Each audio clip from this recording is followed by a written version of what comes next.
Bom, então, após essa pequena demonstração sobre a expansão dos gases, a gente conclui que o volume e a temperatura são diretamente proporcionais. Antes eram inversamente proporcionais, porque se eu diminuía o volume, eu aumentava a pressão, ok? Mas nesse caso, se eu diminuir a temperatura, o volume também vai diminuir.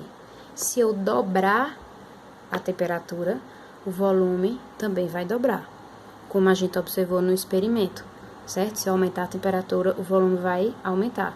As moléculas vão se agitar e o volume vai crescer, ok?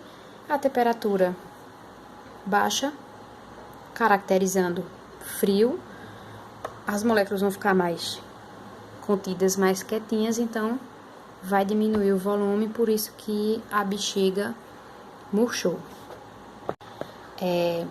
Então, como a transformação isobárica é diretamente proporcional, então teremos esta fórmula aqui: V1 sobre T1 igual a V2 sobre T2.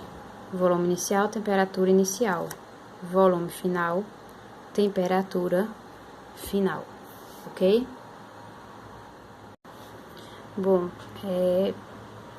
temos também a outra transformação, que é bem parecida com a transformação isobárica, que é a isocórica ou a isovolumétrica.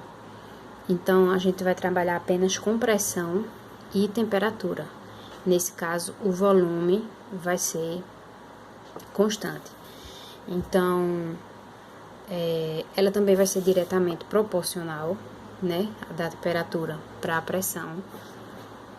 E é isso. Em um volume constante, se eu dobrar a temperatura, a pressão também vai dobrar. Se eu diminuir a temperatura, a pressão também vai diminuir. Mas nesse caso, o volume não vai mudar. Vai continuar constante. Beleza?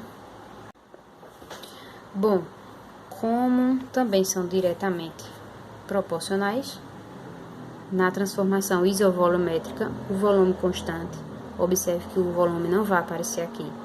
Então, pressão inicial, temperatura inicial, é igual a pressão final dividido pela temperatura final. Então, essas são as três transformações para a gente observar o comportamento desses gases. E a gente observa que a gente vai utilizar muito pressão, temperatura e volume. Bom, então, para facilitar a vida de vocês com essas três fórmulas, existe a fórmula por enquanto, né? Porque vai ter outra fórmula. A fórmula geral é essa daqui: P1V1 sobre T1, P2V2 sobre T2. Se você, dependendo da questão, se você observar que é uma transformação isotérmica, iso igual, temperatura igual. Então, a temperatura é constante, então a temperatura vai morrer. Então, aqui, ó, fica igualzinho àquela primeira fórmula que eu mostrei. P1V1, P2V2. Se for uma transformação isobárica, a pressão constante, morre a pressão aqui, ó. Então, vai ser volume e temperatura. E no último caso, se for volume constante, então você não usa o volume e vai ficar pressão e temperatura. Ok? Vamos fazer exercício agora.